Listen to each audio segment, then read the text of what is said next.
Iko siku mimi alipiga hii chakula, waria Baluya karibu auwe mimi. Ameniambia nipeleke ubusi Garissa, na biga aje baranda bila msaraka. Bas sasa mimi alienda katafuta msaraka, narudia tena. Anachukua baranda na totoa yeye muti na kuja na wagasha yeye akishakuwa smart na wakisha moto na chukua sufuria na wekelea juu yake na weka maji. Sasa nachukua msaraka, akishaweka ndani ya maji na chukua marenda naanza kutuka yeye ndani yake. Bas na wacha yeye anajemuka kidogo, akishajemuka na chukua miko unaanza kushula yeye na shula.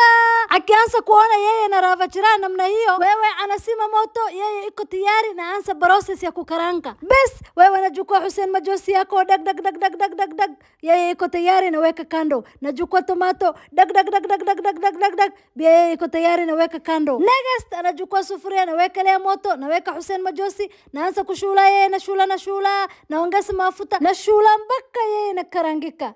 Bas naongeza yeye tomato na anza kuwalaka na walaka, alafu sasa naleta barenda na msee yake msaraka. Wallahi wewe unaweza fikiria Baluya ni watu normal, kumbe ni watu natembea na msaraka kwa bag. Alafu nataka na uwe mimi sababu mimi habana jua hiyo kitu. Najulia wapi uria?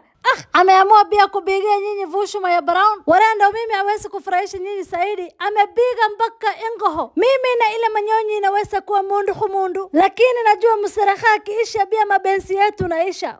Waranaona vile yeye ametokea. Allah, na tamu sana mimi mebenda yeye. Na ujue hakuna chakula mimi hawezi piga. Sema unataka nikupigie gani? Allah.